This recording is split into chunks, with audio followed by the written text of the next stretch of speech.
Hey there, friend. Welcome back. I'm really glad you're here. Today's story is for absolutely everyone, whether you're young, old, or just need a little break from the busy world. So snuggle in, breathe deep, and let's wander together into a calm, cozy tale. It begins in a quiet mountain town called Cedar Bell, the kind of place where the mornings smell like pine needles and muffins baking, and the neighbors wave whether they know you or not. Our family had rented a little stone cottage for the winter holidays, one with a sloped roof, frosted windows, and a fireplace that crackled like soft music. I remember how excited we all were. My little sister Ella packed a whole suitcase full of scarves. Not clothes, just scarves. My dad brought board games, and my mom had every meal planned down to the peppermint cocoa. It was shaping up to be the most perfect holiday getaway. We arrived just as a gentle snowfall began, flurries twirling like sugar over the trees. The air was crisp, the sky quiet and pale, and the cottage glowed like something from a storybook. And then, well, let's just say the catastrophe part crept in before we even unpacked. It all started with the turkey. A very large turkey that didn't quite fit in the tiny, vintage cottage oven. So there we were, one overexcited family and one very underprepared oven. The turkey was enormous.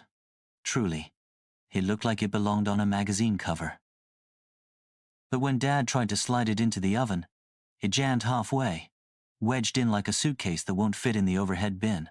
After several failed attempts, and one gently dramatic, "I told you so," from Mom, we decided to pivot. Out came the soup pot. That's right, we boiled the turkey. Ella called it turkey tea. And honestly, that name stuck a little too well. Meanwhile, the cottage kept charming us in its own quirky ways.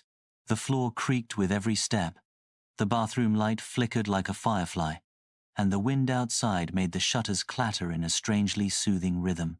But the real moment came when we tried to go for a walk. Bundled in layer after layer, Ella in 5 scarves, Dad in mismatched socks, we trudged outside into the snow. The mountains were quiet, hushed under their snowy blankets. The trees wore ice like jewelry.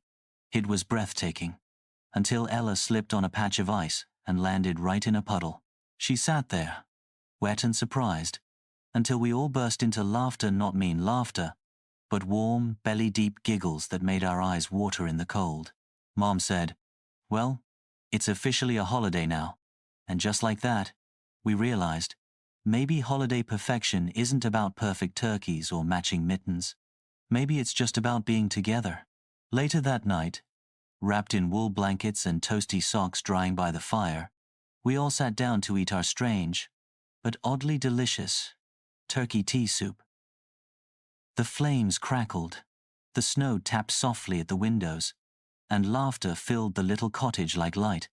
Ella played a holiday song on the old wooden piano in the corner.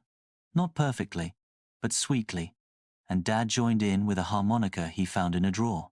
It was mismatched, cozy, and just a little bit magical.